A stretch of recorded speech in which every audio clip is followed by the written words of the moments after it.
Salatullah, salamullah.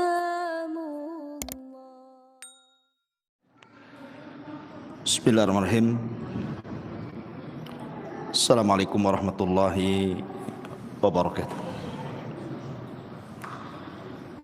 Alhamdulillah wassalatu wassalamu ala Rasulillah wa ala alihi wa sahbihi wa mawalah wa la haula wa la quwata illa billahi wa ba'du. Alhamdulillah, di malam ini kembali kita bisa duduk di Masjid Nidaul Ilmi. Tentu tidak lain duduknya kita dalam rangka untuk bertolabul ilmi. Alaihi salatu wassalam. Kalau pada minggu-minggu yang lalu kita menjelaskan tentang beberapa sifat dan watak orang-orang Yahudi di kota Madinah, maka kita akan membahas tentang kebalikannya. Bagaimana sifat dan akhlak para sahabat Nabi sallallahu alaihi wa ala alihi wasallam. Dan ini penting untuk kita pahami dan kita pelajari. Karena bagaimanapun agama yang kita anut itu berdasarkan manhaj yang ditempuh oleh para sahabat Nabi sallallahu alaihi wasallam. Bagaimana mungkin orang memahami Islam dengan baik kalau perjalanan para sahabat saja tidak tahu? Makanya mengenal sirah mereka ini satu bagian daripada memahami ajaran Islam. Karena Allah Subhanahu wa taala yang mengatakan dalam Al-Qur'an, as-sabiqunal awwalun minal muhajirin wal ansar walladzina tabauhum bi ihsan radhiyallahu anhum wa radu'an. Orang-orang yang mula-mula dan juga awal-awal dalam Islam, siapa mereka? Allah katakan muhajirin dan ansar. Itulah orang-orang mula-mula dalam Islam. Mereka lah orang-orang yang menyaksikan turunnya wahyu. Di mana wahyu turun? Untuk siapa wahyu turun? Dalam rangka apa wahyu turun? Mereka paham sampai harinya, waktunya, kejadiannya, dan begitu seterusnya. Sementara laisal khabaru kal muayyana. Orang yang mendengar kabar seperti kita itu berbeda dengan orang yang melihat langsung dengan mata. Sahabat itu melihat langsung dengan matanya, sementara kita kan hanya mendapatkan kabar saja. Makanya ada istilah laisal khabaru kal muayyana. Berbeda orang yang mendapatkan kabar dengan orang yang melihat langsung. Sahabat ini melihat langsung Nabi. Kalau seandainya ada yang mereka tidak paham, mereka tanyakan, atau mereka melakukan salah, maka Rasul akan menegur. Boleh jadi Allah turunkan wahyu sehingga mereka menjadi umat terbaik yang disabdakan Rasul, khairun nasi qarni. Sebaik-baik generasi adalah generasiku, maksudnya aku dan para sahabatku. Siapa orang-orang yang begitu mereka? Ya kita-kita ini yang berusaha untuk mengikuti orang-orang muhajirin dan orang-orang ansar. Apa balasannya? Radhiyallahu anhum wa radu'an. Allah akan berikan keridhaannya kepada mereka yang mengikuti muhajirin dan ansar, dan mereka pun akan redha dengan Allah Subhanahu wa taala. Cukuplah satu ayat ini menjelaskan tentang keutamaan mereka para sahabat dan keutamaan orang-orang yang mengikuti mereka, para sahabat Nabi sallallahu alaihi wasallam. Di dalam surah Al-Hasyr tepatnya pada ayat yang ke-8 sampai ke-9, Allah Subhanahu wa taala berfirman menggambarkan para sahabat Rasul, lil fuqara'il muhajirin, bagi orang dari kalangan orang-orang yang berhijrah. Maksudnya orang-orang Mekah yang hijrah ke Madinah. Lil fuqara'il muhajirin alladzina ukhriju min diyarihim, yaitu orang-orang yang diusir dari kampung-kampung halaman mereka. Wa amwalihim, dan yang dirampas harta benda mereka. Lihat bagaimana pengorbanan para sahabat Rasul, terutama orang-orang muhajirin, sampai diusir dari tempat kelahirannya, dirampas pula hartanya. Mungkin kita tidak pernah mengalami mendakwahkan dakwah Islam sampai diusir dari kampung, dirampas pula hartanya, kecuali para sahabat. Kenapa kemudian mereka sampai mengorbankan seperti itu dan mereka mau? Yabtaghuna fadlan minallahi wa ridwana. Alasannya karena mereka ingin mencari karunia dari Allah dan ingin mengambil ridha Allah Subhanahu wa taala. Wa yansuruna Allah wa rasulahu. Wa yansuruna Allah wa rasulahu.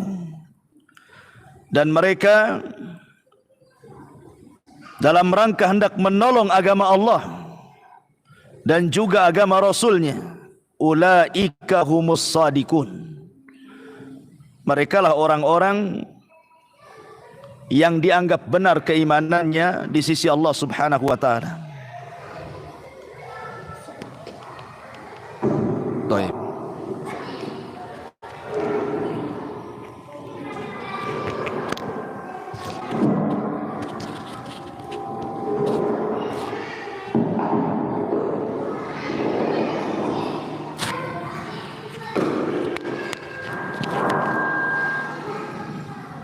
Yeah.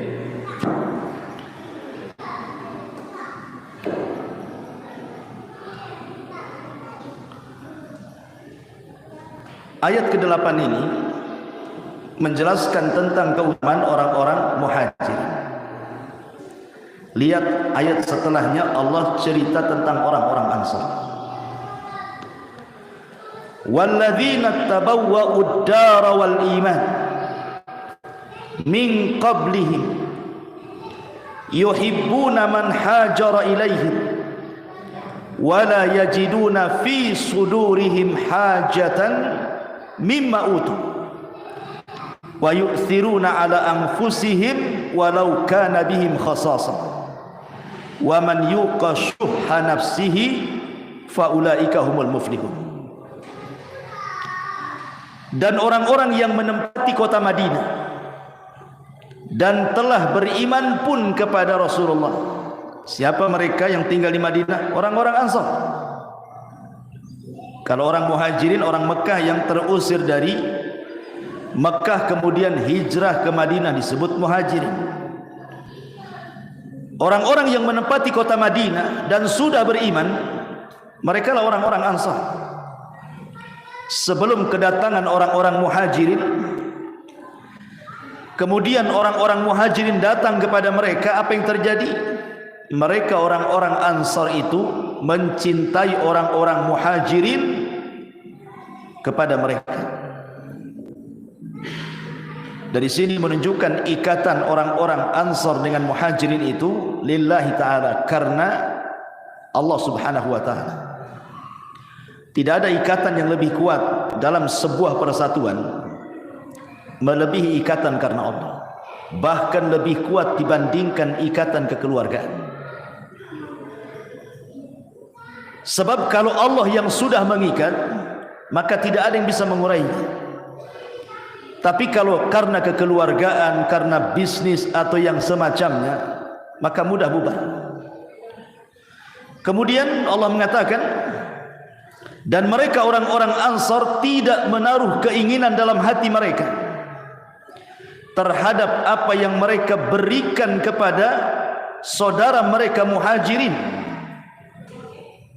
dan mereka mengutamakan orang-orang Muhajirin di atas diri-diri mereka sendiri, sekalipun mereka dalam kondisi kesusahan. Dan siapa yang dipelihara dari kekikiran darinya, mereka itulah orang-orang yang beruntung. Lihat, Allah Subhanahu wa taala hendak mensifatkan di antara sifat para sahabat. Mungkin kajian ini akan berseri karena sifat-sifat para sahabat banyak. Tetapi saya untuk malam ini saya tertarik dengan kalimat wa yu'thiruna ala anfusihim walau kana bihim khassasah.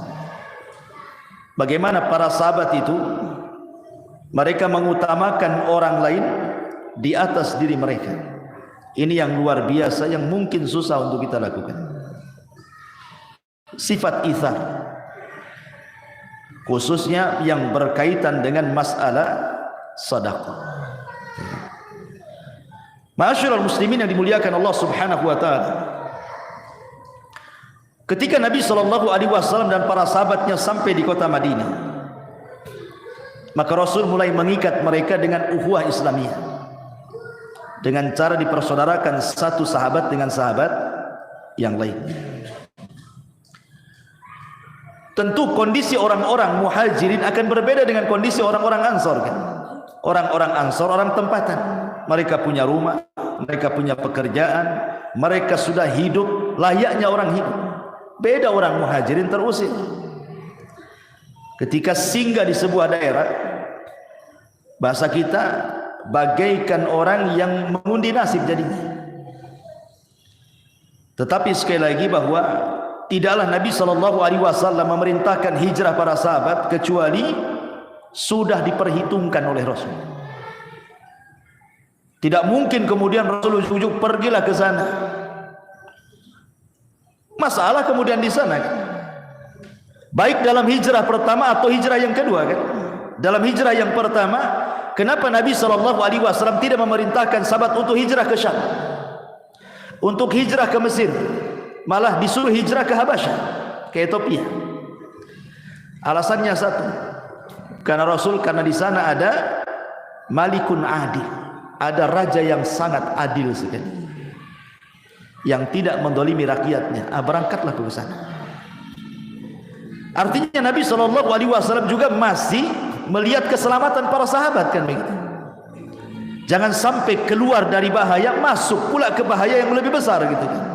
Tetap Rasul mempertimbangkan kemaslahatan para sahabatnya, termasuk ketika Rasul diizinkan Allah untuk hijrah ke kota Madinah juga sama.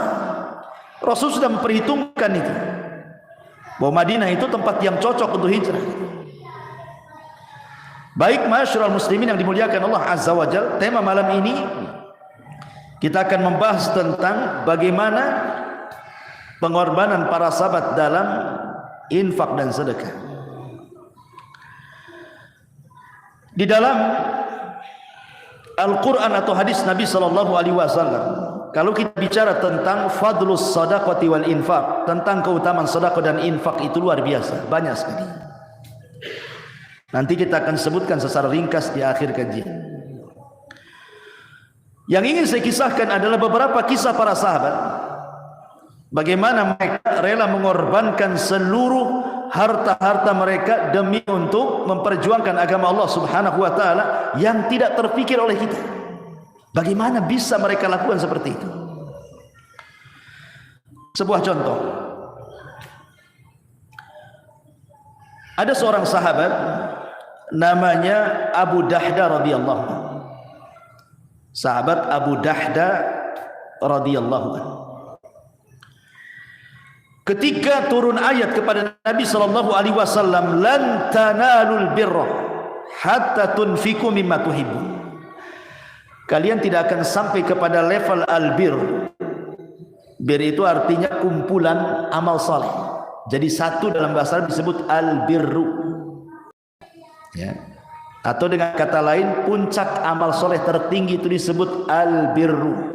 Makanya ada istilah birrul walidain, berbuat baik kepada kedua orang tua, karena amalan kedua terbaik setelah tauhid. Allah mengatakan kalian tidak mungkin sampai kepada level albir, amal soleh tertinggi dalam Islam, sampai kalian bisa menafkahkan harta yang kalian sangat mencintainya. Ada sebuah kasus, ada anak yatim bermasalah dengan seseorang di kota Madinah, dengan seorang sahabat juga. Anak yatim ini ingin membuat rumah, kemudian bersengketa soal satu pokok kurma. Apakah pokok kurma ini masuk ke tanahnya anak yatim, ataukah pokok kurma ini masuk ke tanahnya sahabat itu? Padahal anak yatim itu tidak memiliki tanah kecuali sedikit, hanya cukup mungkin dibuat rumah kecil tempat tinggal dia. Marahlah yang punya kebun dan mengklaim bahwa ini pokok kurma saya, bukan pokok kurma dia. Sampailah perkaranya di hadapan Nabi. Maka Nabi SAW melihat bahwa yang bersengketa adalah satu anak yatim dan satu orang yang diberikan kecukupan. Kata Nabi SAW, bagaimana kalau seandainya kau infakkan saja yang satu pokok kurma ini yang berada di perbatasan tanah anak yatim ini, aku jamin kau akan mendapatkan satu pokok kurma di surga.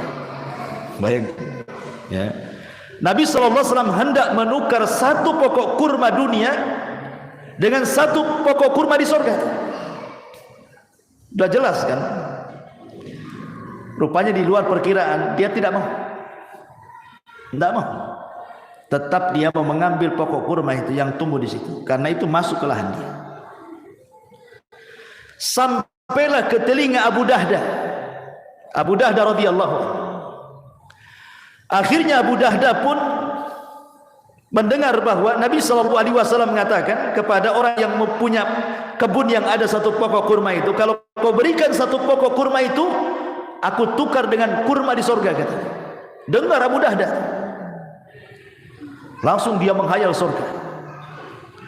Datanglah Abu Dahdah ke pemilik kebun itu dan mengatakan, aku punya kebun luas, di dalamnya banyak pohon kurma.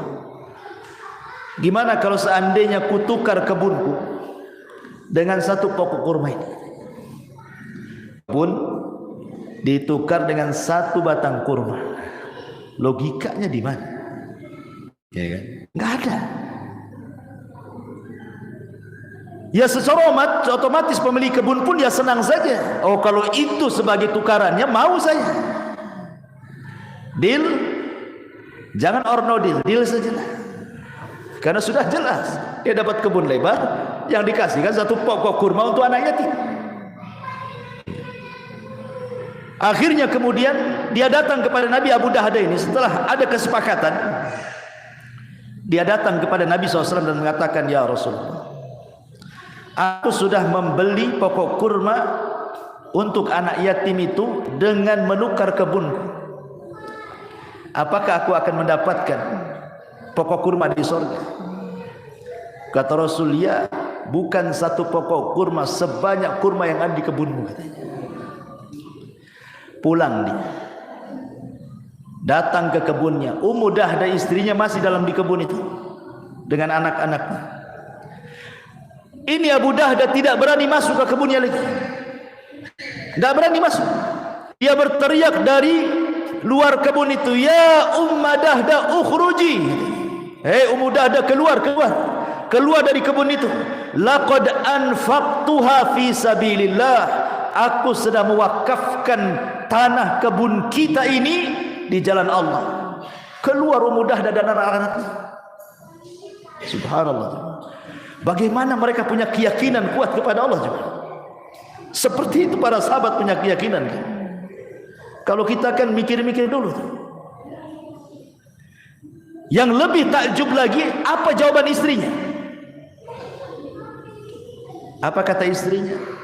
Laqad rabiha bai'u Abi Dahda, kata istrinya. Sungguh telah beruntung perniagaan Abu Dahda. Itu istrinya ngomong begitu. Seandainya istri antum di posisi istrinya Abu Dahda, kira-kira ngomong apa? Apa ngomong seperti Abu Dahda? Beruntunglah suamiku, kan itu. Kan itu. Yang ada besok minta cerai. Kalau semua diinfakkan, lama-lama kita digobok nih. Tapi begitulah percontohan para sahabat. Makanya wajar kalau Nabi SAW mengibaratkan kepada umatnya, kalaulah antum punya gunung Uhud sebesar gunung Uhud itu emas semuanya, kemudian antum sedekahkan semuanya, itu belum bisa mengimbangi kebaikan para sahabat walaupun satu mud ataupun separuh mud pun tidak, kata Rasul. Karena mereka bisa melakukan sesuatu yang di luar nalar kita orang sehat. Saking yakinnya kepada Allah, yakinnya kepada sorga, yakinnya kepada nikmat yang disediakan, luar biasa. Ketika Allah Subhanahu wa ta'ala berfirman, wa fis samaa'i rizqukum wa ma tu'adun, dalam surah Asy-Syu'ara, di langit ada rizki kalian dan apa yang Allah janjikan kepada kalian. Begitu bunyi ayatnya. Di langit terdapat rizki kalian dan apa yang dijanjikan kepada kalian. Ada seorang ulama ahli bahasa pada zaman Daulah Abbasiyah, namanya Al-Imam Al-Asma'i rahimahullahu ta'ala. Ulama dunia, ma'ruf Imam Al-Asma'i. Suatu ketika dia berpapasan dengan orang Badui. Orang Badui, orang enggak sekolah, orang Badui itu. Badui dulu, kalau Badui sekarang ya ada yang sekolah. Jadi Al-Asma ini berjumpa dengan Arab Badui ini. Kata Badui ini, min aina anta, dari mana engkau? Saya dari kabilah Asma. Oh, saya dengar di kabilah Asma itu ada seorang alim namanya Al-Asma'i. Kata Asma'i, itu saya sendiri gitu. Kemudian Arab Badui ini mengatakan, lalu dari mana dirimu kok tiba-tiba muncul di sini? Dia mengatakan, dari tempat yang dibacakan padanya kalam Allah. Maksudnya dari baru saja dia keluar dari masjid Jami'ul Basra. Dia mengatakan dari tempat yang di situ dibacakan kalamullah, kalam-kalam Allah. Kaget Badui ini. Wahai Asma'i, adakah kalam Allah yang dibaca manusia? Seolah-olah Arab Badui ini tidak pernah mendengar Al-Quran, tidak sampai Al-Quran kepadanya. Dia bicara dengan fitrahnya. Adakah kalam Allah yang dibaca manusia, wahai Asma'i? Kata, ya, Al-Quran itulah kalam Allah yang dibaca manusia. Kata Arab Badui ini mengatakan, kalau begitu perdengarkan kepadaku kalam Allah itu, biar aku bisa membacanya. Akhirnya Al-Asma'i membacakan surah Az-Zariyat sampai kepada ayat wa fis samaa'i rizqukum wa ma tu'adun, dan di langit ada rizki kalian dan apa yang Allah janjikan kepada kalian. Ketika sampai di ayat ini, kata Arab Badui ini, hasbuka ya Asma'i, cukup, aku sangat yakin dengan ayat ini. Kemudian dia pun mengambil pedangnya. Kemudian dia sembelih unta yang ditungganginya itu. Disembelihnya, kemudian dipotong-potong dagingnya, kemudian dikuliti dan dibagi-bagikan kepada setiap yang orang lewat. Dari fuqara wal masakin. Kemudian lisannya terus membaca wa fis samaa'i rizqukum wa ma tu'adun. Wa fis samaa'i rizqukum wa ma tu'adun. Di langit ada rizki kalian dan apa yang Allah janjikan kepada kalian. Yakinnya Arab Badui ini dengan ayat ini, padahal baru dengar sekali itu. Langsung dia sembelih, langsung disedekahkan. Karena dia yakin bahwa akan ada gantinya. Kemudian setelah selesai, daging sudah habis disedekahkan, pedangnya dipatahkan kemudian dikuburkan, pergi dengan membaca wa fis sama'i rizqukum wa ma tu'adun. Al-Asma'i bingung, baru kenal kok aneh sikapnya. Tapi dia mengatakan, demi Allah, kata Al-Asma'i, laqad qara'tu 30 sanatan. Aku sudah membaca ayat itu 30 tahun lamanya. Selalu ketika membaca ayat surah Ad-Dzariyat, lewat pula kalimat wa fis sama'i rizqukum. Sudah 30 tahun aku sering membaca ayat ini, tapi aku tidak pernah melihat ada orang yang terpengaruh dengan ayat sekali baca kecuali dia, katanya. Aku sendiri loh yang 30 tahun baca, kayaknya gak ada pengaruh tuh. Dia sekali dengar dipraktekkan pula, kan begitu. Wah, ini luar biasa ya. Keyakinan itulah yang kemudian orang mau menjalankan perintah Allah dan Rasulnya, mau menyisih bagian hartanya karena sebuah keyakinan. Ya. Kenapa kemudian Abu Jahal, Abu Lahab, dan para pembesar di zaman jahiliyah itu susah mereka masuk Islam? Padahal mereka melihat nabinya dari kecil sampai besar, melihat mukjizat dengan matanya, melihat firman-firman Allah yang dibacakannya, mendengar hadis-hadis yang penuh dengan hikmah dan kebijakan dari Nabi SAW, tapi hatinya tetap tidak dapat hidayah. Kenapa, pertanyaannya? Kenapa sekeras itu para pembesar Arab itu, Abu Jahal, CS dan gengnya itu? Karena mereka tidak punya rahmat dalam hatinya. Tidak ada rahmat dalam hatinya, tidak kasihan dengan orang. Salah satunya adalah sifat bakhil yang dimiliki oleh mereka. Ketika salah satu pembesar dari mereka, ada yang mengatakan Abu Jahal, ada yang mengatakan Umayyah, ada yang mengatakan yang lainnya, sedang menyembelih seekor unta, dan itu dilakukan setiap pekan. Disembelih satu unta hanya untuk makan-makan mereka saja. Hura-hura saja setiap minggu kumpul Abu Jahal, Abu Lahab dan para pembesar makan-makan, kuliner setiap minggu. Jadi ketika disembelih unta itu, datanglah anak yatim telanjang, tidak pakai baju, kelaparan, mendekati tokoh Quraisy ini. Maksudnya, berilah walaupun satu potong atau dua potong kecil untuk dimakan. Marah Abu Jahal ini atau yang lainnya, diambilnya tongkat, didorong pula anak yatim itu sampai jatuh menangis ketakutan, lari. Apa yang mereka perbuat kepada anak yatim ini, walaupun tidak disaksikan manusia, tapi Allah menyaksikannya.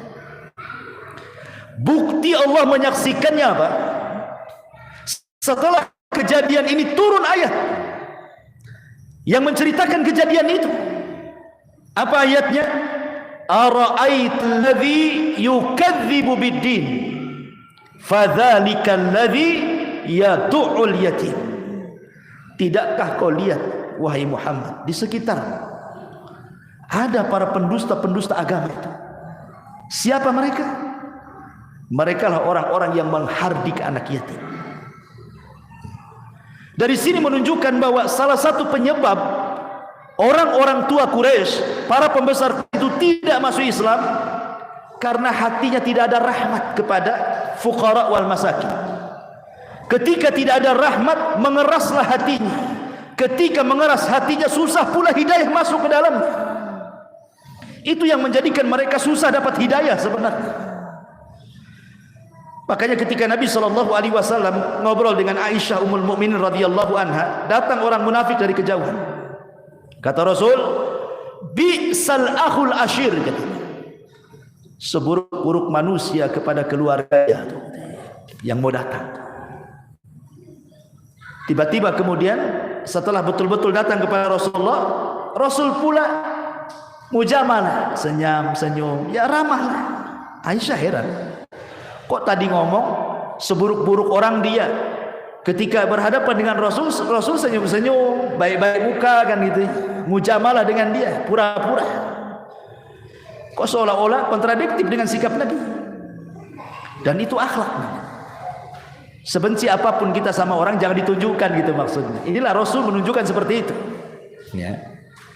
Lah salah satu kisahnya ada di sini ketika Nabi SAW datang Hasan Husain tuh, cucunya masih kecil, ditangkap sama Rasul, dicium satu, dicium dua gitu, dipeluknya, disayang-sayang.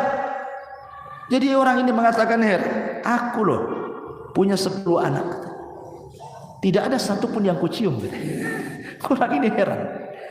Rasul, aku punya asyratu aulad, aku punya 10 anak, tidak ada satupun yang kucium katanya. Apa kata Rasulullah?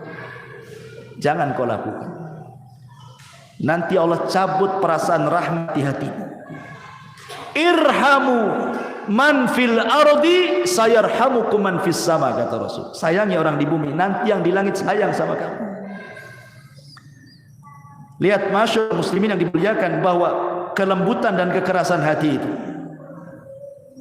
itu karena sifat rahmat yang datang dan yang hilang. Makanya kenapa orang-orang Quraisy susah masuk Islam, karena mereka bakhil, tidak mau bersedekah. Maka dikeraskan hatinya, hidayah pula masuk, tidak masuk ke hatinya. Masyarakat muslimin yang dimuliakan Allah Azza wa Jalla, kembali kepada cerita. Itu kisah Abu Dahda radhiyallahu anhu. Kemudian kisah yang lainnya ketika perang Tabuk. Kita tahu perang Tabuk ini ikhwan luar biasa ya. Perang Tabuk ini kan, Madinah ke Tabuk itu bukan perjalanan dekat, jauh, tidak bisa ditempuh dengan jalan kaki. Apalagi di musim panas, harus melewati gurun, perbukitan terjal, gunung-gunung batu, susah ditempuh. Hanya bisa ditempuh dengan kuda perang. Sementara lawan bukan kaleng-kaleng. Lawannya ini orang-orang Romawi. Ya.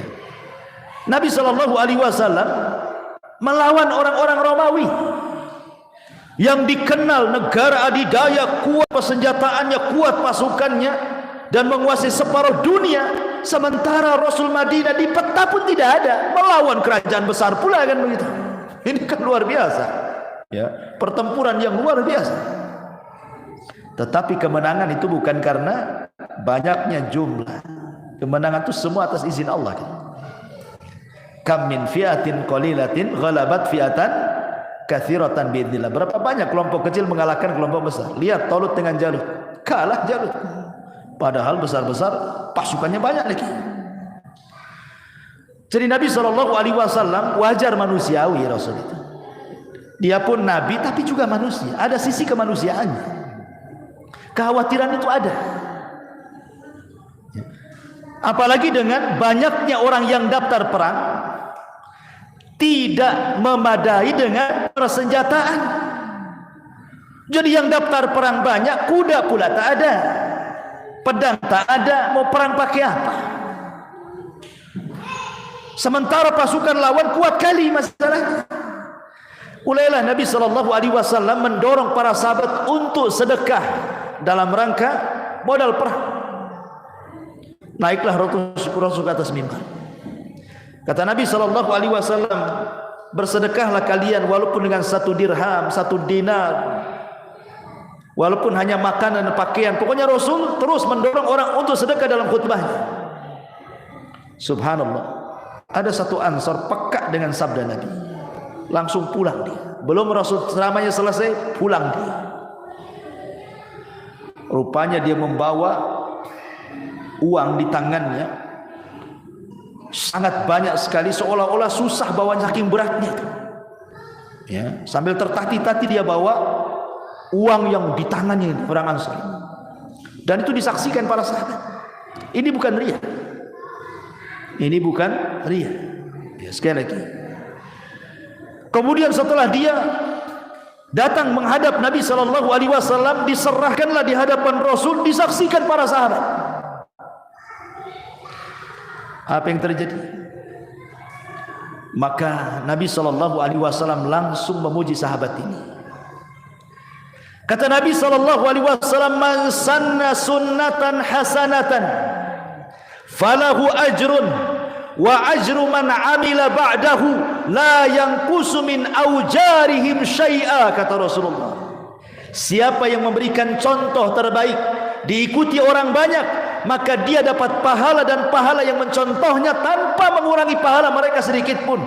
Ketika Rasul bersabda seperti, semua bubar masuk ke rumah-rumah mereka, yang ngambil pakaian, yang ngelepas gelang, anting, semuanya, sampai akhirnya terkumpul 2 gunung makanan dan 2 gunung pakaian. Banyak orang infak di lapangan itu. Sampai Utsman ibn Affan radhiyallahu anhu datang kepada Rasul.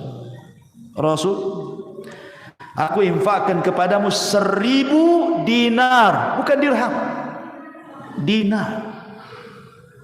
Dinar itu 4 gram emas lebih satunya. Ini 1000. Kalau dibelikan kuda, kata para ulama, 1000 dinar itu bisa dapat 400 ekor kuda. Banyak. Cukup sampai di situ? Tidak. Utsman mendatangkan 100 ekor unta lengkap dengan aktabnya, perbekalannya ada di situ. Kemudian didatangkan lagi 100 ekor unta yang sama lengkap dengan perlengkapan aktab di atasnya. Kemudian datangkan lagi 100 lagi ekor unta perbekalannya. Totalnya 300 ekor unta dan 1000 dinar. Apa kata Rasulullah? Ya Utsman, ma dharraka ma amilta ba'da hadzal yaum. Ya Utsman, tidak akan memudaratkan apapun setelah hari ini, seolah-olah apapun yang kau lakukan kau termasuk ahli surga. Apapun yang kau lakukan Utsman setelah hari ini, kau pasti masuk surga. Lihat. Ya. Ada orang di zaman sekarang kayak gini? Nggak ada. Ya. Begitulah para sahabat, wajar menjadi percontohan kan mereka.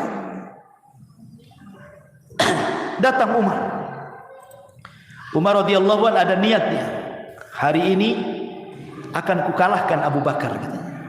Karena selama ini Umar tidak bisa mengejar kebaikan Abu Bakar, tidak bisa. Ya. Sampai ketika Abu Bakar meninggal, apa kata Umar? Ya Abu Bakrin, laqad at'abta man ba'daka.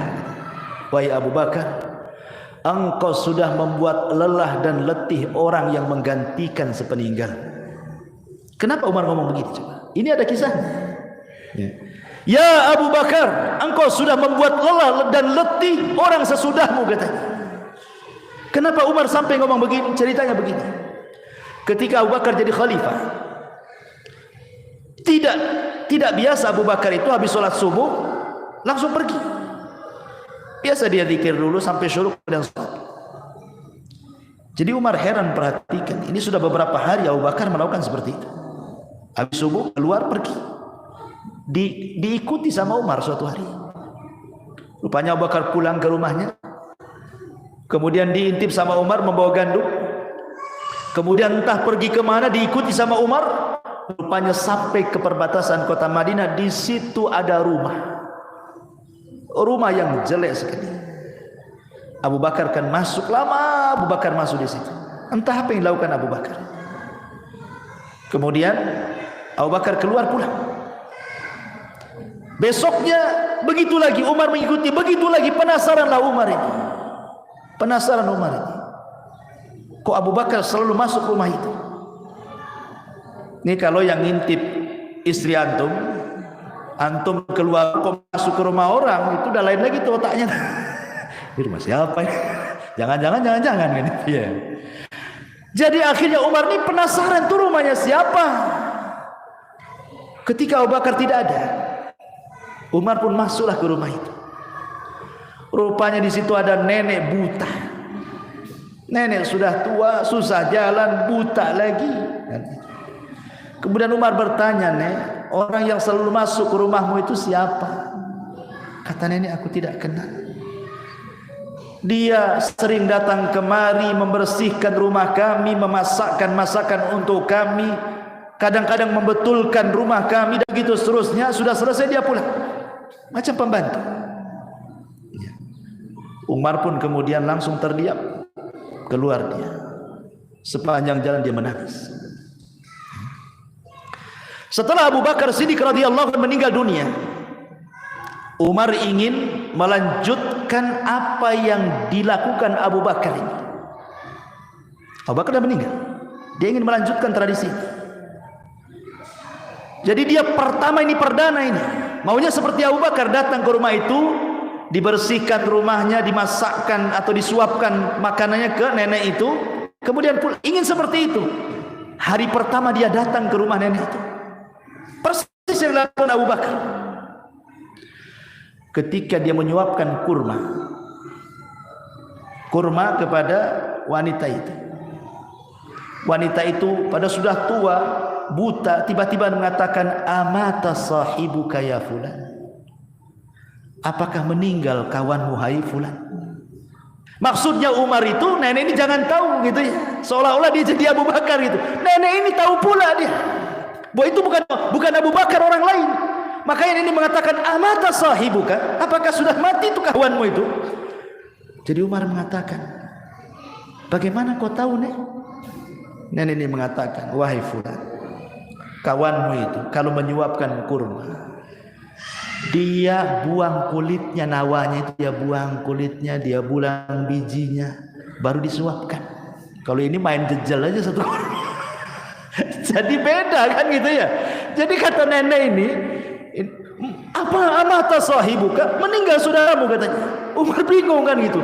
Dari situlah Umar radhiyallahu anhu sampai menyuapkan saja.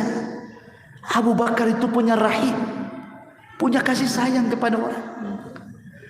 Sepanjang jalanlah, disitulah Umar mengatakan, laqad at'abta man ba'daka ya Abu Bakrin, sungguh kau sudah membuat lelah orang sepeninggalmu hai Abu Bakar. Aku tidak bisa melakukan apa yang kau lakukan, kata Umar. Balik ke cerita di awal. Jadi ketika Umar ini berniat nih mau menandingi Abu Bakar, ini kesempatan ada infak besar-besaran untuk biaya perang Tabuk. Datang kepada Rasulullah, dalam hatinya sudah ngomong, sekarang kalah Abu Bakar dengan infak. Begitulah para sahabat tasabuk namanya ya, berlomba-lomba dalam kebaikan. Ibaratnya kalau antum makan, ayo kita makan di warung gitu. Pas selesai berlomba-lomba, saya yang traktir. Ini lambat kalian, tak ada nampak yang berdiri-berdiri. Gitu. Kan tidak ada lomba-lomba ya. Yang ada pura-pura kencing ke belakang gitu. Dan begitu seterusnya. Jadi Umar datang kepada Rasul. Rasul, saya infakkan separuh hartaku, nisfu mali. Aku infakkan separuh harta. Takjub Rasul. Wa ma abqaita li ahlika ya Umar. Kau infakkan banyak, separuh hartamu ini, apa yang kau sisakan? Disangkanya Rasul ketika Umar berinfak itu diinfakkan semua hartanya. Kata Rasul, apa yang kau sisakan untuk keluargamu? Kata Umar, tidak wahai Rasul, ini baru separuh. Yang separuhnya lagi ada, itulah untukku dan keluargaku. Tiba-tiba Abu Bakar mendengar Umar menginfakkan separuh hartanya. Oh, tidak bisa Abu Bakar. Datang dia kepada Nabi, Rasul, anfaqtu mali kullahu, aku infakkan semua hartaku, katanya, semua hartaku. Kata Nabi SAW, wa ma abqaita li ahlika ya Abu Bakar, lalu apa yang kau tinggalkan untuk keluargamu kalau semua hartamu kau infakkan? Kata Abu Bakar, mungkin sederhana bagi Abu Bakar nih jawabannya, tapi luar biasa bagi kita. Apa kata Abu Bakar dengan tawakal kuat kepada Allah? Kuserahkan kepada Allah dan Rasulnya. Kuserahkan kepada Allah dan Rasulnya. Ada di zaman sekarang orang menginfakkan semua hartanya. Jangan cerita semua harta itu. Antum punya rumah 3, diinfakkan 1 saja, antum sudah akan dibawa ke rumah sakit jiwa, dibilang gila. Gila kamu, katanya. Istrinya antum pasti langsung kata istri, gila kau bang, katanya. Langsung coba, orang waras dibilang gila. Gimana orang gila, apa sebutannya? Ya. Jadi inilah bagaimana sifat-sifat para sahabat kan. Ini kan di luar akal kita. Bagaimana seorang sahabat bisa menginfakkan semua hartanya? Timbul sebuah pertanyaan fikih. Boleh enggak seseorang itu menginfakkan semua hartanya? Seperti Abu Bakar kalau terjadi di zaman sekarang. Apabila ada orang yang ingin meniru Abu Bakar, saya infakkan semua hartanya. Akhirnya dia jadi gelandang. Akhirnya dia yang tadinya punya rumah ngekos jadinya. Ya, karena semua diinfakkan. Yang tadinya nggak punya kebun, ya nggak punya kebun. Dah semuanya. Ulama mengatakan, kalau ada dua rincian di sini. Kalau maksudnya menginfakkan semua harta itu dan dia tidak punya skill untuk mencarinya, boleh jadi itu harta warisan, maka haram, tidak boleh. Kenapa demikian? Jangan sampai madaratkan diri sendiri sampai akhirnya menjadi peminta-minta. Tidak boleh kalau tak punya skill itu. Diinfakkan semuanya, nanti akhirnya dia cekcok dengan keluarganya. Tidak boleh. Tapi kalau dia punya skill seperti Abu Bakar, dia punya skill, ya. Walaupun hartanya habis, karena dia punya skill, dia bisa cari lagi. Karena Abu Bakar itu bisnisnya apa tuh? Abu Bakar itu tujarul zahab, dia pembisnis emas. Abu Bakar itu, lihat toko emas itu tidak sebesar toko sembako kan? Kalau toko sembako 3 ruko dia sewa. Kalau toko emas itu toko aja, bukan ruko. Tapi lihat hasilnya, mengalahkan toko sembako yang beruko-ruko. Karena siapa yang menguasai pasar dan dia jual emas, dia menguasai pasar. Lah Abu Bakar itu dikenal tujarul zahab. Dia adalah pedagang emas. Sehingga kalaupun semua modalnya emasnya diberikan kepada Rasul, dia punya skill. Dia punya kawan-kawan yang sama-sama jual emas kan? Bisa pinjam modal dan begitu seterusnya. Kaya lagi dia. Kalau memang punya skill gak ada masalah. Tapi kalau nggak punya skill, jangan coba-coba diinfakkan semuanya. Nanti jadi gembel antum. Itu bahaya. Kan itu ya. Maka itu harus dipahami. Wah, ini kisahnya mantap nih Abu Bakar nih. Infak semuanya. Besok antum diinfakkan semuanya. Kiamat kedua antum. Masyaallah muslimin yang dimuliakan Allah Azza wa Jalla. Ini satu kisah yang menarik dari Abu Bakar Siddiq radhiyallahu. Kemudian kisah yang lainnya, di zaman Nabi sallallahu alaihi wasallam ada seorang sahabat Nabi sallallahu alaihi wasallam, namanya, kalau tadi cerita laki-laki, kita sekarang masuk ke cerita sahabiah. Para sahabiah di zaman Nabi sallallahu alaihi wasallam. Ada seorang sahabat namanya adalah Zainab bintu Jahsin, ma'ruf Zainab bintu Jahsin, salah satu dari istri Nabi. Zainab bintu Jahsin. Aisyah radhiyallahu anha. Zainab bintu Jahsin ini kalau diceritakan menarik, karena salah satu wanita yang dinikahkan Allah dari langit. Dia berbangga dengan istri-istri yang lainnya dan mengatakan, kalian dinikahkan wali-wali kalian, katanya. Aku dinikahkan sama Allah, katanya. Itu Zainab bintu Jahsin. Kenapa dia ngomong begitu, berbangga dia? Kalian dinikahkan wali-wali kalian, katanya. Aku dinikahkan sama Allah. Karena pernikahan Zainab bintu Jahsin ini adalah perintah Allah. Awalnya Zainab ini dijodohkan sama Nabi dengan anak angkatnya namanya Zaid bin Al-Harithah. Karena Zaid ini mantan budak, Zainab ini wanita terhormat, ya wajarlah. Karena di zaman itu, di zaman Arab itu kan masih membanggakan nasab, sehingga kurang akur. Dari sinilah kemudian para ulama berikan fatwa seperti Syekh bin Baz dan yang lainnya, dalam setiap perjodohan itu hendaklah sekufu. Ya, dianjurkan untuk sekufu. Apa sekufu itu maksudnya? Sekufu itu artinya seimbang. Dari segi hartanya, dari segi pendidikannya, dari segi ketampanan, kecantikannya, dan begitu seterusnya. Kalau bisa seimbang, supaya rumah tangganya seimbang. Yang satu TK pun tak lulus, yang satu pula S3. Seimbang nggak? Tak seimbang, nanti dibodoh-bodohin satunya kan itu. Ya. Jadi seimbang. Yang satunya miskin sekali, yang satunya kaya sekali. Antum pula jadi budaknya. Makanya ada syarat sekufu di situ.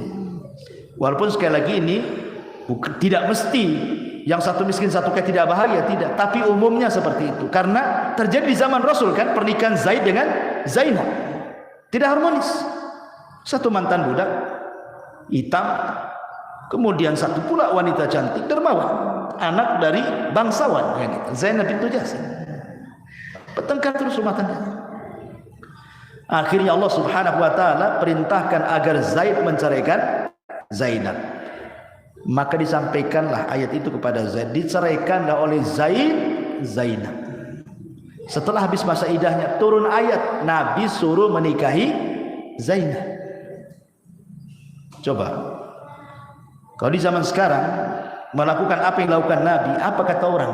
Antum punya anak angkat, ya, nikah dengan gadis cantik. Kata antum, ceraikan istrimu, aku akan nikahi dia. Gimana ceritanya? Ya kan?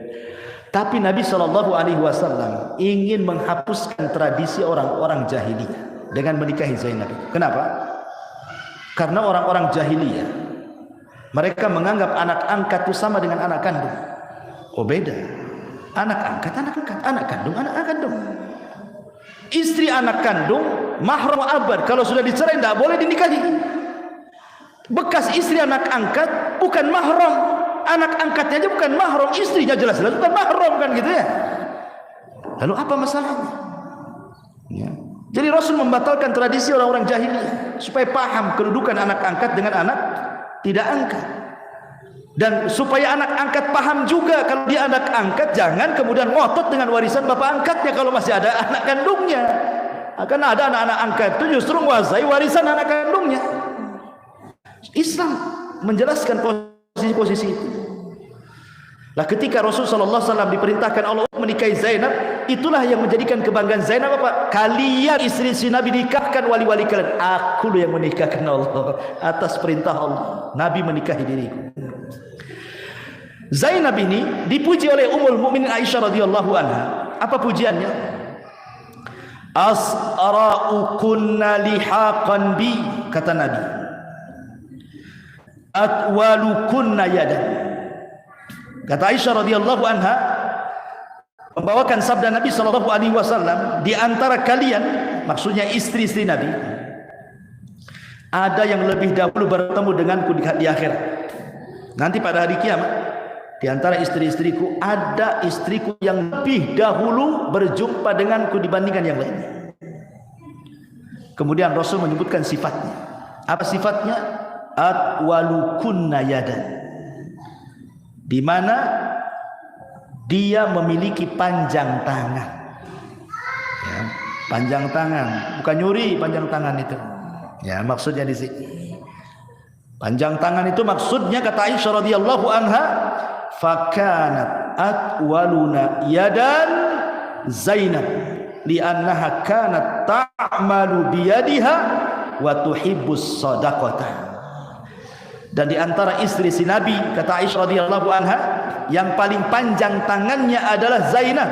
Bukan secara hakikatnya lebih panjang tangannya kalau diukur, enggak. Maksudnya karena dia betul-betul mandiri, punya bisnis sendiri di rumahnya, bisnis rumahan, dan hasilnya disedekahkan. Ya. Jadi istri-istri Nabi itu mereka pun bekerja. Seperti Zainab kerja sendiri dia di rumahnya, menenun, menyamak gitu ya. Kemudian dia jual, jadi dia punya bisnis rumahan tuh istri itu. Maka sekarang lebih dimudahkan lagi kalau istri antum bekerja ya nggak masalah, bisa di rumah pakai online, pakai apa kan, jual beli online kan. Ya. Nah, seperti itu istri si Nabi pun bukan berarti nganggur, enggak, ada di antara mereka yang bekerja, punya bisnis seperti salah satunya Zainab, dan hasilnya disedekahkan. Makanya Aisyah radhiyallahu anha ketika sudah tua sekali Aisyah itu dan matanya buta. Aisyah itu di akhir hayatnya buta matanya. Ummul Mukminin Aisyah radhiyallahu anha. Apa penyebab butanya coba? Penyebab butanya karena dia melihat Jibril. Setelah perang Ahzab menang, Nabi SAW habis mandi itu, tiba-tiba ada seorang sahabat namanya Dihya Al-Kalbi naik kuda. Tiba-tiba berteriak di depan pintu kamar Nabi supaya Rasul keluar. Rasul keluar. Kata Dihya, "Ya Muhammad, malaikat belum meletakkan pedang dan baju besinya, kau pula sudah letakkan pedang dan baju besi. Pakai lagi baju besi, ambil lagi pedang." Kata Rasulullah, bukankah kita sudah menang? Kata Dihya al-Kalbi, idhabu ila Bani Quraidah fala tusalliyanna ahadakumul asra illa fi Bani Quraidah. Pergi kau ke Bani Quraidah, jangan berhenti di jalan kecuali sampai di Bani Quraidah, baru kalian boleh sholat asar di situ. Aisyah ini menyaksikan dialog antara Dihya dengan Rasul itu. Dihya ini sahabat yang paling tampan dari semua sahabat-sahabat Ansor. Kalau dia ke Syam berjualan, wanita-wanita Syam itu kayak melihat Nabi Yusuf, tetegung, saking tampannya dia, ya, luar biasa. Jadi Aisyah datang kepada Rasul, siapa? Kok kenapa Dihya lancang-lancangnya, dia berani-beraninya kepadamu? Kau di bawah, dia di atas kuda memerintahkan sesuatu kepadamu. Kan nggak elok pemandangan seperti itu. Harusnya sahabat yang turun, Nabi yang di atas, ini terbalik gitu kan. Kata Rasulullah SAW, itu bukan Dihya, itu Jibril. Dia menyerupai Dihya, memerintahkan kepadaku untuk menyerbu Bani Quraidah. Kata Rasul, engkau melihatnya wahai Aisyah? Iya. Dengan kedua mata? Iya. Engkau akan mengalami kebutaan di akhir hayatmu, kata Rasul. Sejak itulah ketika Aisyah tua, buta matanya, ya. Matanya buta. Aisyah ini orang yang paling luar biasa dalam sedekah. Ketika dia sudah buta matanya, dia meraba-raba isi rumah. Ini apa ini? Dapat. Dia panggil pembantunya, tolong sedekahkan barang ini. Dia tidak tahu barang apa yang diambil. Diraba-raba lagi, nemu lagi barang, tolong ambil sedekahkan. Sampai ketika tidak ada barang dalam rumahnya, dia mengatakan kepada pembantunya, aku sudah tidak bisa lagi meraba barang, tolong carikan sama kamu dan tolong sedekahkan. Kata pembantunya, wahai Ummul Mukminin, sudah tidak ada lagi barang di rumah ini, semua sudah kau sedekahkan, katanya. Dan kenapa kau lakukan seperti ini? Aisyah radhiyallahu membacakan ayat, wal akhiratu khairun wa abqa. Akhirat jauh lebih kekal dan lebih baik, katanya. Kemudian selang beberapa waktu setelahnya Aisyah meninggal dengan gemar di atas sedekah. Luar biasa, ya. Ma'asyiral muslimin yang dimuliakan Allah Subhanahu wa taala, dan banyak lagi kisahnya juga, karena juga waktu ini kita ambil beberapa poin tentang faedah sedekah saja. Saya baca secara singkat, yang perlu kita berikan catatan, kita berikan catatan. 10 faedah sedekah di dunia dan 5 faedah sedekah di akhirat. Yang pertama di dunia, yadfa'ullahu biha anwa'an minal bala. Sedekah ini bisa menghindarkan dari banyak mara bahaya. Kata Nabi sallallahu alaihi wasallam, sana'iul ma'ruf taki masari'us su. Kebaikan apapun, baik itu sedekah atau yang lainnya, itu bisa mencegah keburukan menimpa dia, termasuk juga bisa mencegah kematian su'ul khatimah. Kalau orang suka sedekah, itu bisa tercegah dari su'ul khatimah. Kemudian yang kedua, min asbabi barakatil mal, menjadikan sebab harta yang kita miliki ini berkah. Tentu yang dimaksud sedekah infak di sini bukan zakat maksudnya. Kalau zakat itu sudah jelas. Ketika sampai haul, ketika sampai nisab, berarti 2,5%, baik antum zakatkan atau tidak dizakatkan, itu bukan harta antum. Bukan harta antum. Itu kalau zakat, ya. Jadi saya ulangi, kalau zakat itu hukumnya, kalau sudah sampai setahun, haulnya sudah sampai, nisabnya sudah jelas, 85 gram emas, seharga itu, kemudian dikeluarkan 2,5%. 2,5% ini bukan harta antum lagi. Baik antum keluarkan zakatnya, baik antum tidak keluarkan zakatnya, itu bukan harta antum. Kalau antum makan, berarti makan harta orang. Itu kalau zakat. Yang kita sedang bahas bukan soal zakat, ini soal infak karena kerelaan. Ya, kalau ini kan kewajiban zakatnya, jelas lah, nggak usah dibahas. Jadi yang kita bicarakan ini fadilah-fadilah sedekah. Kita memberi karena kerelaan, gitu maksudnya. Kemudian yang kedua tadi, min asbabi barakatil mal, sebab berkahnya sebuah harta. Berkahnya sebuah harta itu karena sedekah. Saya teringat masyarul muslimin dengan satu kisah di zaman Nabi Musa alaihi salam. Nabi Musa alaihi salatu wassalam, ketika dia berjalan dengan Khidir, kan ingat ceritanya, ketika dia masuk ke dalam perkampungan dan semuanya bakhil, tidak mau menjamu tamu. Akhirnya sebelum keluar ada rumah yang roboh. Kemudian kata Khidir, wahai Musa, kita benarilah rumah roboh ini, kasihan dia mau roboh. Kata Musa, ngapain kita benar rumah roboh? Bagus, jelas ada penghuninya saja kita perbaiki, dapat upah, bisa beli makan. Ini rumah roboh, siapa penghuninya nggak jelas. Sudah, jangan tanya, katanya. Kau mau belajar kepadaku atau enggak, katanya.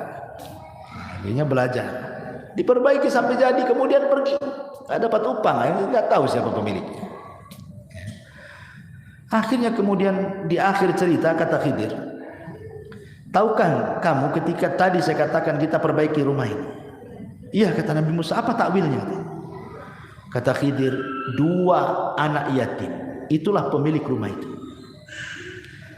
Dia punya 2 anak soleh. Dulu orang tuanya, baik yang dari laki-laki atau yang perempuannya, dua-duanya soleh dan soleha. Berarti karena 2 orang tuanya soleh dan soleha itu, kita jaga anaknya. Bagaimana Allah subhanahu wa ta'ala mengutus seorang nabi, bahkan seorang rasul, bahkan seorang waliullah, Nabi Khidir, untuk merawat 2 anak yatim karena kebaikan orang tua yang sudah meninggal. Kalau bukan karena keberkahan. Ada yang mengatakan bahwa yang dimaksud 2 orang tua yang soleh itu bukan orang tua langsung, tapi kakek yang ke-9-nya. Kakek yang ke-9-nya itulah yang soleh-soleha itu. Akhirnya apa? Sampai kepada anak cucu cicitnya ini yang ke-9-nya tetap dijaga Allah. Diutus Nabi, diutus Rasul untuk menjaga keduanya, seharta-hartanya dijaga. Dari sinilah firman Allah Ta'ala, alladzina qalu Rabbuna Allah thumma istaqamu tatanazzalu alaihimul malaikatu alla takhafu wa la tahzanu wa abshiru bil jannati allati kuntum tu'adun. Orang-orang yang mengatakan Rabb kami Allah kemudian istiqamah, turun malaikat dan mengatakan jangan takut dan jangan sedih. Apa makna jangan takut jangan sedih? Jangan takut akan perkara yang akan datang setelah kuburan, di padang mahsyar, neraka. Jangan takut, kau sudah dijanjikan masuk surga. Jangan sedih akan perkara yang kau tinggalkan. Mungkin kau tinggalkan harta, mungkin kau tinggalkan anak, mungkin kau tinggalkan harta benda dan yang lain. Jangan takut, walaupun kau mati, aku yang jaga, kata malaikat. Maksudnya seperti itu. Lah orang-orang yang bersedekah ini membawa keberkahan, berkah keluarganya sampai seanak turunannya. Luar biasa. Karena orang yang meninggal itu kalau seandainya mau dihidupkan itu cuma satu inginnya apa? Ingin sedekah. Ya, laula akhartani ila ajalin qarib la asaddaqa wa aku minas sholihin. Ya Allah, kalau kau hidupkan sesaat saja, ku sedekahkan daripada jadi perang anak warisan dulu. Itu kan luar biasa. Yang ketiga, sababu insyirahi sadri wa rahatil qalbi. Sedekah itu bisa menjadikan lapang dada dan tenang hati. Kalau ikhlas. Kalau tidak ikhlas, sempitlah dada tuh ya. Aduh, kenapa 100.000 saya infakkan? Coba 10.000 saja, masih adalah 90.000. Itu karena nggak ikhlas, makanya hatinya kurang lapang gitu. Kemudian juga mutahhirul lil mal. Selain membersihkan jiwa, membersihkan harta juga. Kan kita tidak tahu Anda ini bekerja, mungkin harusnya kerjanya sesuai dengan gajinya, mungkin satu hari kita lalai, dan kita tidak tahu. Harusnya pas jam 8 antum datang, jam 8 lewat 5 menit pula antum datang. 5 menit antum korupsi. Kita tidak tahu dalam bekerja kan? Nggak tahu, atau mungkin ketika kerja lalai, harusnya antum rajin, ngantuk pula gara-gara nobar. Apa nobar tuh? Aduh, kalau ngantuk dia nggak serius, kan dolim ke perusahaan. Setiap pekerjaan itu mesti ada risiko, ikhwan. Lah sedekah itulah yang membersihkannya. Nah, gitu maksudnya ya. Kemudian yang nomor 5, dawaun lil amrad al jasadiyah. Subhanallah. Sedekah ini bisa mengobati penyakit yang tidak bisa dilakukan dokter manapun dan peralatan kesehatan manapun. Kenapa? Karena obatnya langsung dari Allah. Tapi tentu ada caranya. Nanti saya jelaskan bagaimana caranya sedekah. Yang sedekah itu diniatkan untuk menghilangkan penyakit. Ya, bagaimana caranya? Sebelum saya jelaskan caranya, saya akan sebutkan kisahnya dulu. Dua kisah. Satu kisahnya Imam Hakim. Kalau antum baca hadis, rawahul Bukhari, rawahu Muslim, rawahu Abu Dawud, rawahu Al-Hakim. Kan mesti ya? Karena dia termasuk ulama yang mengeluarkan hadis Hakim itu. Dia punya karya namanya Mustadrak. Al-Hakim fi Mustadraki. Qala Hakim fi Mustadraki. Kan? Kalau Abi Dawud sunannya, kalau Bukhari Muslim jami' sahihnya kan itu. Imam Hakim ini punya luka. Punya luka di kakinya dan di wajahnya. Sudah diobati kemana-mana, lukanya tak sembuh-sembuh. Mungkin semacam luka gula lah ya, diabetes itu kan kalau sudah luka kan lama sembuh tuh ya. Sudah diobati kemana-mana dia tak sembuh.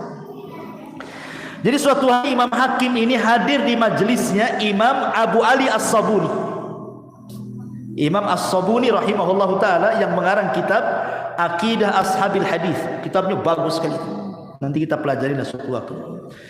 Kitab Aqidah Ashabil Hadis namanya kitabnya. Tipis kitab. Tapi kitab itu menjelaskan tentang manhaj ahli sunnah wal jamaah. Sama dengan sunnah syarh sunnah isinya. Tapi lebih lengkap lagi. Ya, kitab itu oleh Imam As-Sabuni. Jadi Imam Hakim hadirlah di majelisnya Imam As-Sabuni itu. Saya kajian. Imam Hakim mengatakan kepada Imam As-Sabuni, ya Imam, saya sudah berusaha mengobati luka yang ada di badanku, luka yang di muka dan di kakiku ini. Saya sudah berobat kemana-mana dan tidak kunjung sembuh. Tolonglah berdoa kepada Allah, ajak murid-muridmu agar mendoakan saya supaya cepat sembuh. Dan tidak mengapa kita minta doa orang, ya, tidak masalah, selama dia sanggup melakukannya. Hanya mendoakan saja, kan Allah yang melakukannya. Ya. Kecuali kalau minta kesembuhan dari orang itu, tolonglah sembuhkan saya, ya tidak bisa. Ya, tapi tolonglah doa kepada Allah agar Allah menyembuhkan saya, tidak masalah. Jadi akhirnya Imam Sabuni ya ngomong di majelis taklim, ya, wahai thalabatul ilmi, di samping saya ada imam muhaddis, Imam Hakim, dia minta semuanya dan dia sedang tertimpa musibah, ada penyakit di badannya. Marilah kita berdoa kepada Allah, mudah-mudahan disembuhkan penyakitnya. Akhirnya berdoalah masing-masing. Rupanya di jamaah Imam As-Sabuni ada seorang wanita yang hadir, yang selalu hadir di majelis alim itu. Kemudian mimpi wanita ini malamnya, didatangi oleh malaikat dan berpesan, katakan kepada Hakim, Imam Hakim, galilah sumur, sedekahkan airnya. Itulah cara pengobatannya. Jadi wanita ini setelah mimpi diceritakanlah kepada Imam As-Sabuni. Maka oleh Imam As-Sabuni dipanggillah Imam Hakim, kemudian diceritakan mimpi wanita salihah itu. Langsung sama Imam Hakim, dia cari daerah-daerah yang butuhkan air, dia gali sumur, kemudian dia sedekahkan airnya, selang beberapa waktu sembuh penyakitnya. Ini satu kisah. Kisah yang kedua, kisah yang sama juga dialami oleh seorang laki-laki yang datang ke seorang alim min ulama tabi'in namanya Abdullah ibn Mubarak rahimahullahu taala.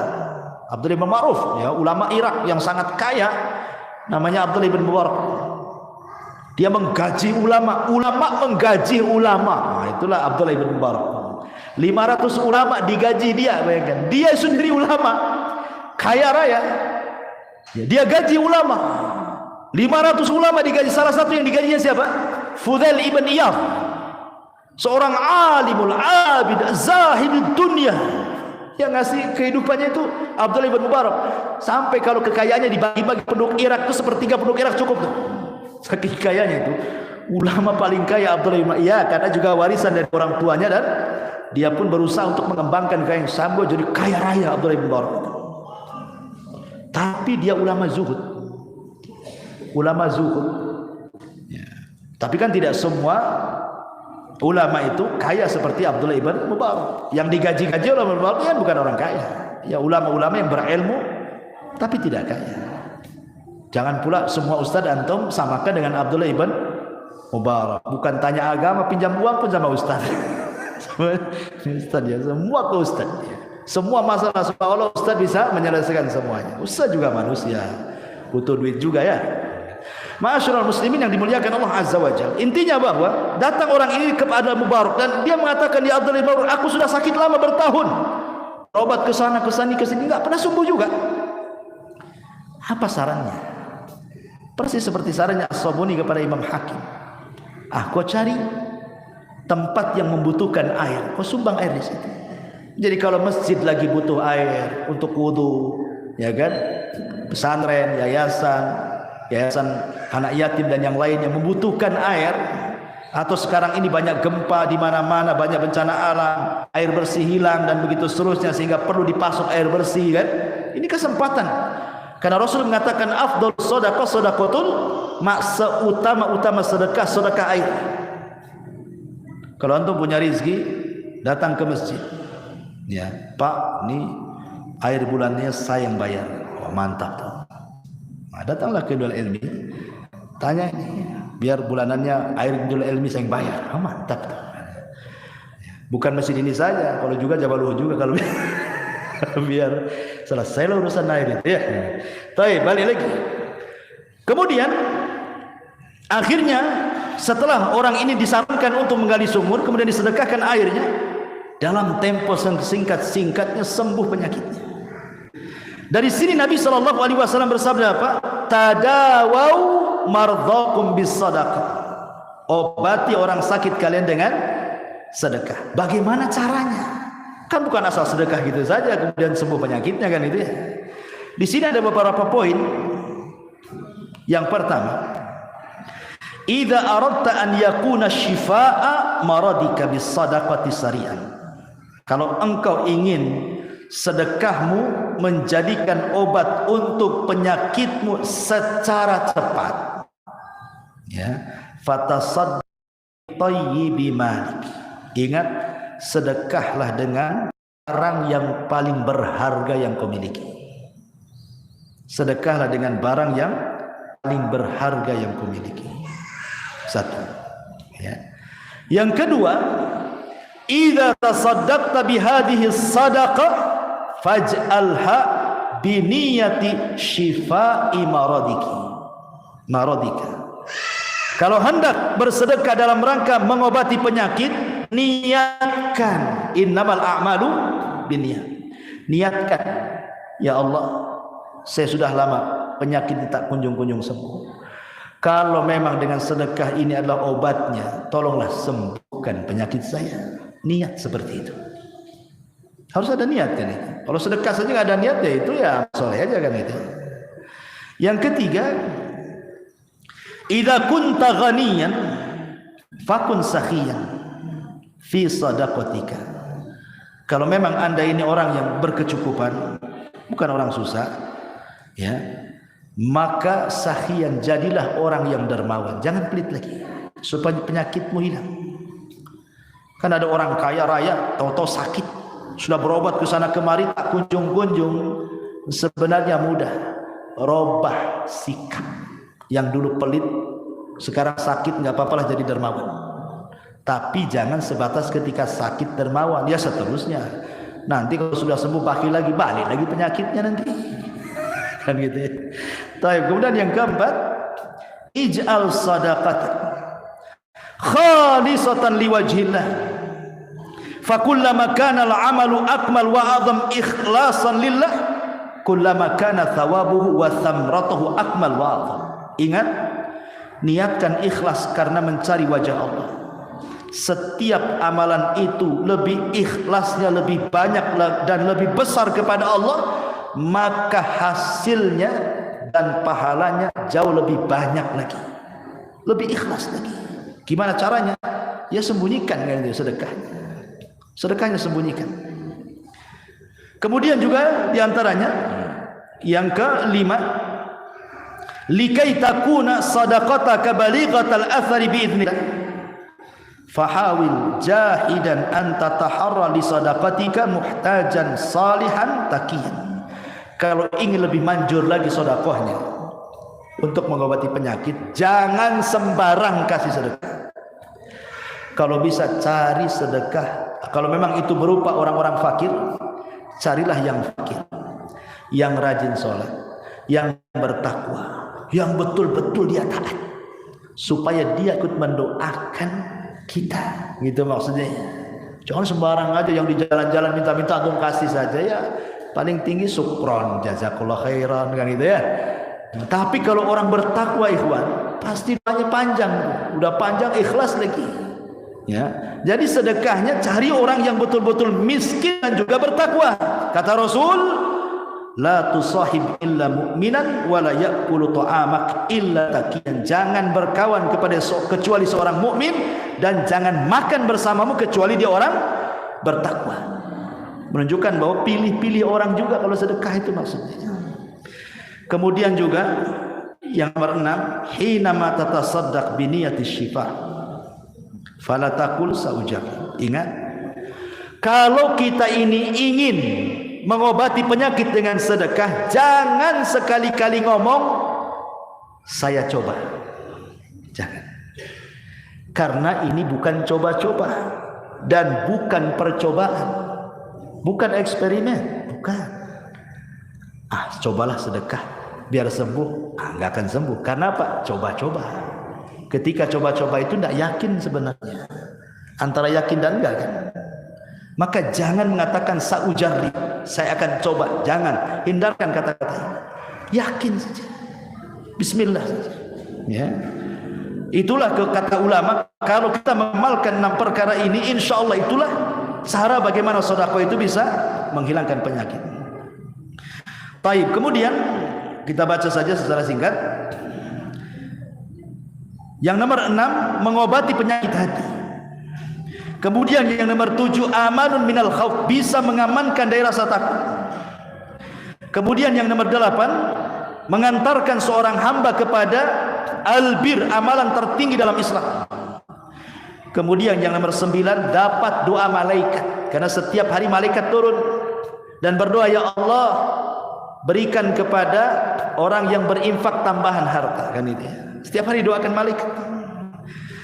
Kemudian juga yang nomor 10, yadhab kullu malikin, yadhabu kullu malaka wa yabqa ma tasaddaqta bi. Yadhabu kullu malak wa yabqa ma tasaddaqta bi. Akan hilang setiap hartamu, kullu malika wa yabqa ma tasaddaqta bihi, dan akan tetap apa yang disedekahkan. Artinya bahwa sebenarnya harta kita itu apa yang kita sedekahkan. Apapun yang kita makan, yang kita simpan, yang kita pakai, yang kita investasi, itu bukan harta. Gitu maksudnya. Harta yang sesungguhnya itulah yang disedekahkan, itu yang dibawa mati. Yang lainnya itu jadi rebutan ahli waris.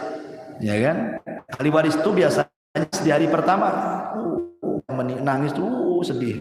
Hari kedua udah mulai tanya sertifikat, kunci berangkas, macam-macam.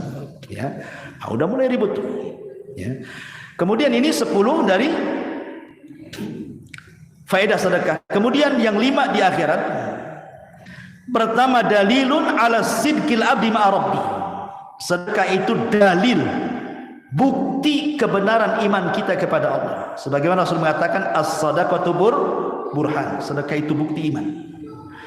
Yang kedua, annaha tamhul khati'ah. Sedekah itu bisa menghapuskan kesalahan, bahkan bisa menghapuskan kemurkaan Allah. Shadaqatus sir tudfi'u ghadab Rabb. Sedekah yang sembunyi-sembunyi itu bisa memadamkan murkanya Allah. Bagaimana Allah bisa sayang sekejap setelah dia murka? Ini kan luar biasa.